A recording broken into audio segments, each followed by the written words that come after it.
कि आज हम लोग ये बात करते हैं कि उसमें जो आपका रेलवे में आने वाले हैं, रेलवे में क्या है जेई की पोस्ट के लिए जो मैकेनिकल या सिविल की जो टेक्निकल के लिए क्लास होती है, जो टेक्निकल का आप 100 क्वेश्चन आने वाले हैं उसके लिए थोड़ा चर्चा करते हैं। पहला हमने टॉपिक लिया है, पहला आपका जो सब्जेक्ट है मैकेनिक्स ऑफ सॉलिड। ये आपके डिप्लोमा में, बीटेक में हर एक जगह आने वाले होते हैं। हर एक कोर्स बिल्कुल इम्पोर्टेंट होता है जो कि आपको हर जगह, आपको गेट में, इंजीनियरिंग के किसी भी एग्जाम आप देते हैं, चाहे जेई का हो चाहे जो भी, तो मैकेनिक्स ऑफ सॉलिड में पूरा हर जगह आता है, जिसको आप हिंदी में कहते हैं ठोस यांत्रिकी। क्या बोलते हैं? ठोस यांत्रिकी।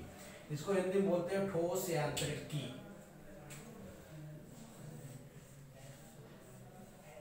ठोस यांत्रिकी भी बोलते हैं, हिंदी में इसको बोलते हैं ठोस यांत्रिकी। मैकेनिक्स ऑफ सॉलिड को भी दूसरे नाम से जाना जाता है स्ट्रेंथ ऑफ मटेरियल। जैसे बीटेक में किस नाम से पढ़ाया जाता है? Strength of material.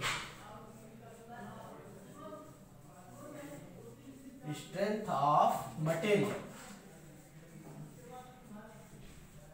देखिए एकदम मैकेनिकल का और सिविल का कोर सब्जेक्ट होता है। क्या होता है? मैकेनिकल और सिविल का कोर सब्जेक्ट होता है। मैकेनिक्स ऑफ डिप्लोमा में जो डिप्लोमा पढ़ाया जाता है मैकेनिक्स ऑफ सॉलिड, ठोस यांत्रिकी, और सिविल में इसी नाम से पढ़ाया जाता है स्ट्रेंथ ऑफ मटेरियल। ये सेम ही चीज है, इसको कहते हैं पदार्थ की सामर्थ्य।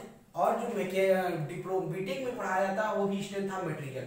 तो अब इसमें क्या होता है कि देखिए आपका ये हर एक एग्जाम में, चाहे आप रेलवे का या जेई का कोई भी एग्जाम दे रहे हो, ये सब जगह आता है। कोई भी जेई का एग्जाम हो, सेक्शन इंजीनियर का एग्जाम हो, गेट का एग्जाम हो, सारी चीज में बहुत बिल्कुल इंपॉर्टेंट ये सब्जेक्ट होता है। तो आज हम इसके बारे में थोड़ी सी चर्चा करते हैं, बात करते हैं। मैकेनिक्स ऑफ सॉलिड क्या होता है? पदार्थ की सामर्थ्य या ठोस यांत्रिकी।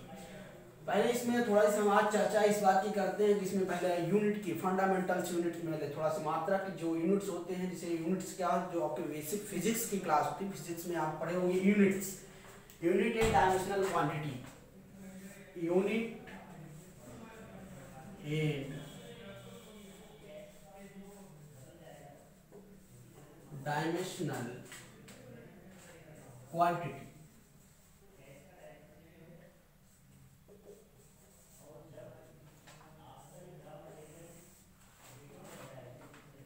यूनिट एंड डायमेंशनल क्वांटिटी में क्या है, जैसे कि आप देखिए ये आपके डिप्लोमा में बिल्कुल इंपॉर्टेंट टॉपिक्स होता है, बिल्कुल इंपॉर्टेंट सब्जेक्ट होता है, चाहे वो मैकेनिकल का बंदा हो या चाहे सिविल का। ये दोनों ब्रांच को इसको अच्छे से पढ़ाना होता है। ये क्या है? बेस होता है। जैसे मैकेनिक्स के पहले आपको मैकेनिक्स फर्स्ट ईयर में पढ़ाई जाती है, ये सेकेंड ईयर का सब्जेक्ट होता है। ये आपको डिप्लोमा में सेकेंड ईयर में पढ़ाया जाता है और बीटेक में भी सेकेंड ईयर में ही पढ़ाया जाता है इसको। अब हम बात करते हैं यूनिट्स की। यूनिट्स में पहले की फंडामेंटल, आपके जो यूनिट्स है फिजिक्स का है, फिजिक्स में कितनी यूनिट्स होती हैं? फंडामेंटल, मूल मात्रा जिसे कहते हैं फंडामेंटल यूनिट। ये हिंदी में बोलते हैं इसको मूल मात्रक। इसको क्या बोलते हैं? मूल मात्रक। मूल मात्रक। मूल मात्रक मतलब है कि जो ऐसा यूनिट जो खुद मतलब कि निकली हो, इसी से हर एक यूनिट को डिवाइड हो सकता है। जैसे पहला होता है लेंथ। लेंथ मतलब लंबाई, इसकी यूनिट होती है, इसको रिप्रेजेंट करते हैं यल से। इसकी यूनिट होती है मीटर, इसका मात्रक होता है मीटर में। एमकेएस सीजीएस पद्धति होता है, उसके बाद सेंटीमीटर, सीजीएस पद्धति में होता है सेंटीमीटर। उसके बाद आता है लेंथ के बाद मास, दूसरा आता है मास, दूसरा आता है इसमें मास। मास मतलब द्रव्यमान, हिंदी में इसको लेंथ मतलब लंबाई, मास मतलब द्रव्यमान। द्रव्यमान रिप्रेजेंट करते हैं केजी में, और सीजीएस में ग्राम में। इसकी यूनिट और डायमेंशनल क्वांटिटी, इसको कैपिटल एल, इसको एम से, अगर इसकी डायमेंशनल क्वांटिटी पूछता है। मास के बाद आपको जो भी आता है फंडामेंटल यूनिट्स में दूसरा आपका आ जाता है, इससे फिर क्या निकलेगा? तीसरा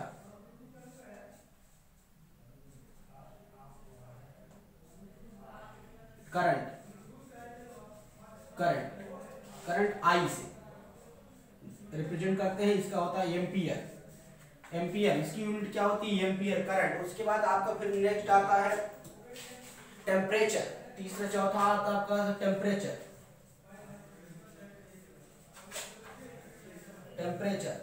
टी से केल्विन सेंटीग्रेड दोनों से रिप्रेजेंट करते हैं। उसके बाद आपका आता है ल्यूमिनस इंटेंसिटी, ल्यूमिनस इंटेंसिटी पांचवा,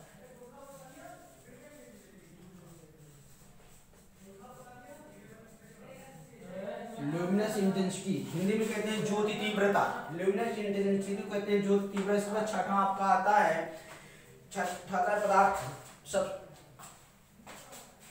mole of substance, mole of substance Hindi में कहते हैं पदार्थ की मात्रा, इसकी यूनिट होती है मोल, इसकी यूनिट होती है आपकी मोल। अब आपको बचता है लेंथ, टाइम।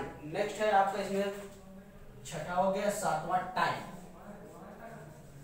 टाइम ये सेकंड होता है, इसकी यूनिट होती है सेकंड। चाहे सीजीएस में लिया जाए चाहे एमकेएस में लिया जाए, सबकी यूनिट इसकी सेकंड होती है।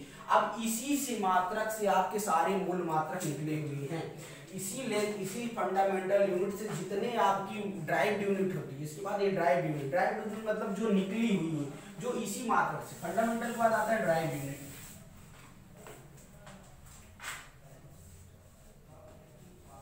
ड्राइव्ड यूनिट इसको कहते हैं व्युत्पन्न मात्रक, पन्न मात्रक, मात्रक मतलब है जो कि इसी फंडामेंटल यूनिट से निकली हुई यूनिट्स होती है, उसी को हम कहते हैं ड्राइव्ड यूनिट। जैसे इसमें आ गया वेलोसिटी, वेलोसिटी पहला आप लोग वेलोसिटी, वेलोसिटी क्या होता है, डिस्प्लेसमेंट अपॉन टाइम। वेलोसिटी क्या होता है, डिस्प्लेसमेंट अपॉन टाइम। वेलोसिटी होता है डिस्प्लेसमेंट अपॉन टाइम, और डिस्प्लेसमेंट क्या है, डिस्प्लेसमेंट को करते हैं मीटर में और टाइम सेकेंड।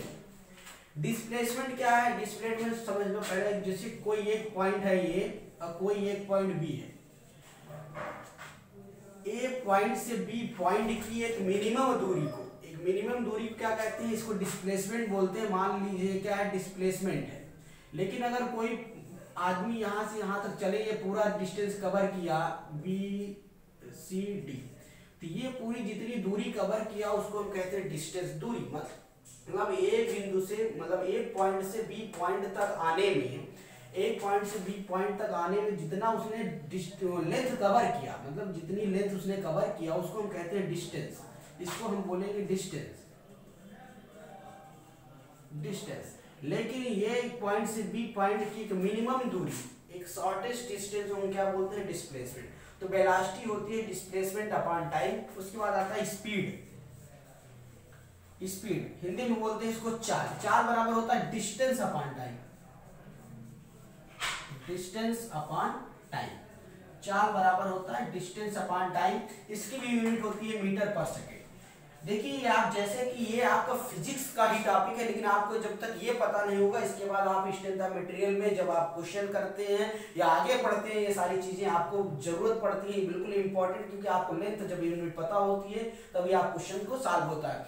तो ये फिजिक्स टॉपिक है आपके, ये हर जगह एग्जाम में कहीं भी पूछा जाता है। मतलब ये आपका पहला इंट्रोडक्शन है किसका, मैकेनिक्स ऑफ सॉलिड का या स्ट्रेंथ ऑफ मटेरियल का। तो ये जो सिविल का या मैकेनिकल का जितने भी, चाहे डिप्लोमा कर रहे हो या बीटेक कर रहे हो, सभी के लिए इंपॉर्टेंट है।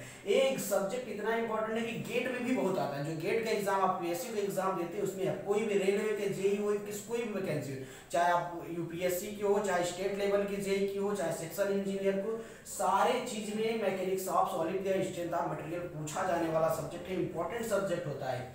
उसके बाद हम बात करते हैं स्पीड के बाद आपका आता है, अब धीरे धीरे हम थोड़ा आगे बढ़ रहे हैं इसमें।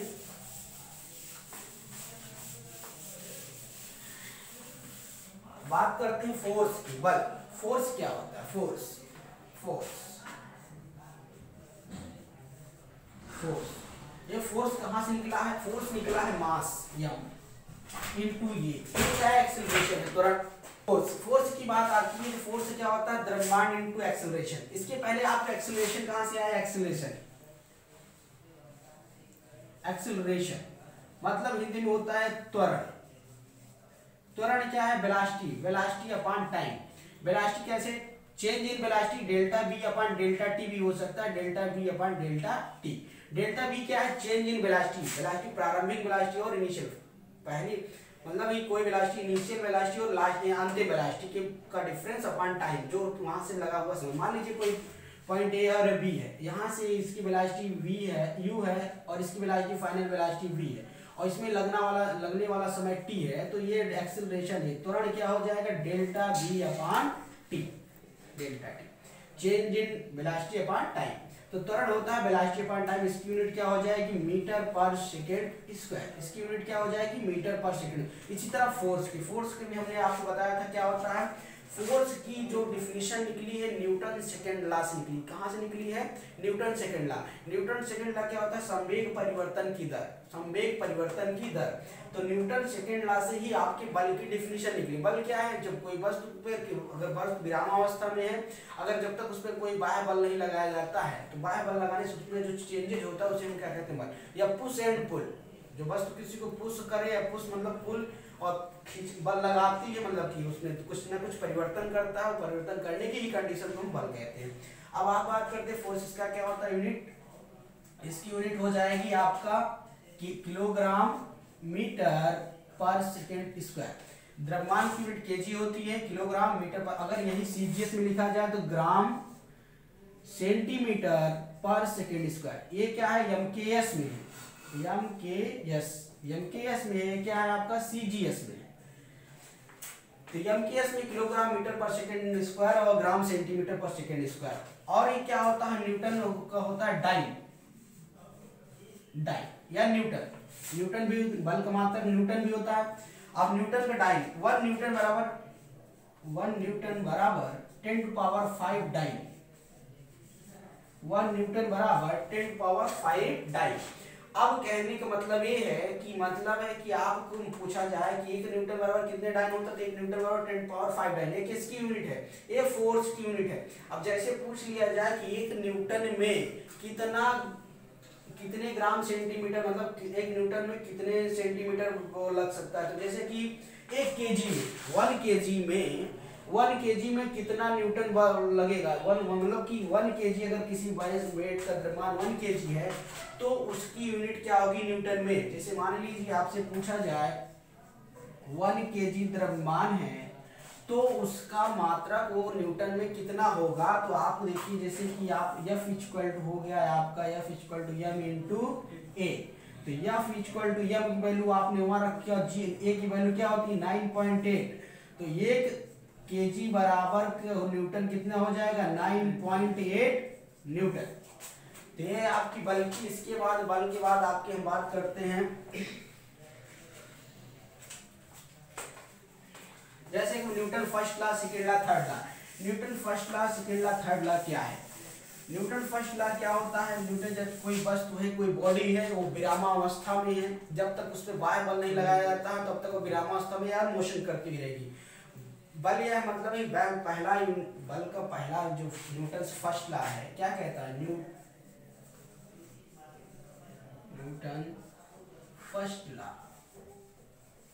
न्यूटन फर्स्ट लॉ ये कहता है कि जब कोई पिंड है, कोई बॉडी है, वो तब तक विरामावस्था में रहेगी जब तक उस पर कोई बाह्य बल ना लगाया, या तो मोशन कर रही तब तक मोशन कर रही जब तक उसमें बाह्य बल ना लगाया जाए। आपको ही क्या कहते हैं, जड़त्व का नियम, लॉ ऑफ इनर्शिया, जड़त्व का नियम भी कहते हैं। उसके बाद आते हैं Newton second law. Newton second law ही क्या है, बल है। बल की डिफिनीशन न्यूटन सेकेंड लॉ से ही निकलती है। उसके बाद आता है Newton third law. Newton third law क्या है, न्यूटन थर्ड लॉ होता है जैसे कोई वस्तु पर जितना बल लगाया जाता है वो उतना इक्वल बल हमारे प्रतिक्रिया बल लगाता है, इक्वल एंड अपोजिट रिएक्शन करता है, उसे हम कहते हैं न्यूटन थर्ड लॉ। इसी तरह अब हम बात करते हैं, बल हो गया आपका। बल के बाद F इक्वल टू ma, इसकी यूनिट हम बात आ चुके। उसके बाद आता है दाब, प्रेशर, दाब, हिंदी में बोलते हैं इसको दाब। तो दाब होता है बल, force upon area, force upon area. Force की यूनिट होती है न्यूटन, और ये मीटर स्क्वायर, तो इसकी यूनिट हो गई newton per metre square, force upon area. इसके बाद प्रेशर के बाद हम आपकी बात करते हैं स्ट्रेस। ये इंपॉर्टेंट पॉइंट है, स्ट्रेस। स्ट्रेस को हिंदी में बोलते हैं प्रतिबल, इसकी यूनिट जो होती है प्रेशर की वही होता है, इसका भी होता है force upon area, force upon area. प्रतिबल, प्रतिबल होता है फोर्स अपॉन एरिया। अब इसकी यूनिट हो जाएगी क्या, Newton per metre square, Newton per metre square. इसके बाद नेक्स्ट आता है स्ट्रेन। स्ट्रेन मतलब होता है विकृति, स्ट्रेन, स्ट्रेन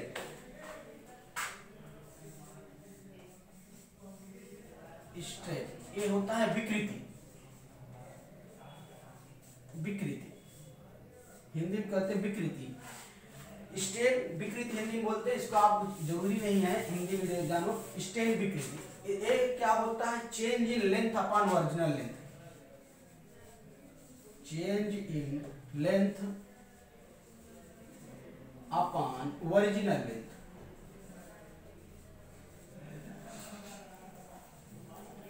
स्ट्रेन इसको रिप्रेजेंट करते हैं ई से, स्मॉल ई से। चेंज इन लेंथ मतलब जैसे कोई पिंड है, मान लीजिए कोई बॉडी है, कोई पिंड है, इस पर बाह्य बल लगा देते हैं। अगर बल लगा रहे हैं, कंप्रेस कर रहे हैं, कंप्रेसिव फोर्स लगा या टेंसाइल फोर्स लगा रहे हैं, तो क्या हो देख रहे हैं कुछ समय बाद इसकी क्या लंबाई में परिवर्तन हो जा रहा है।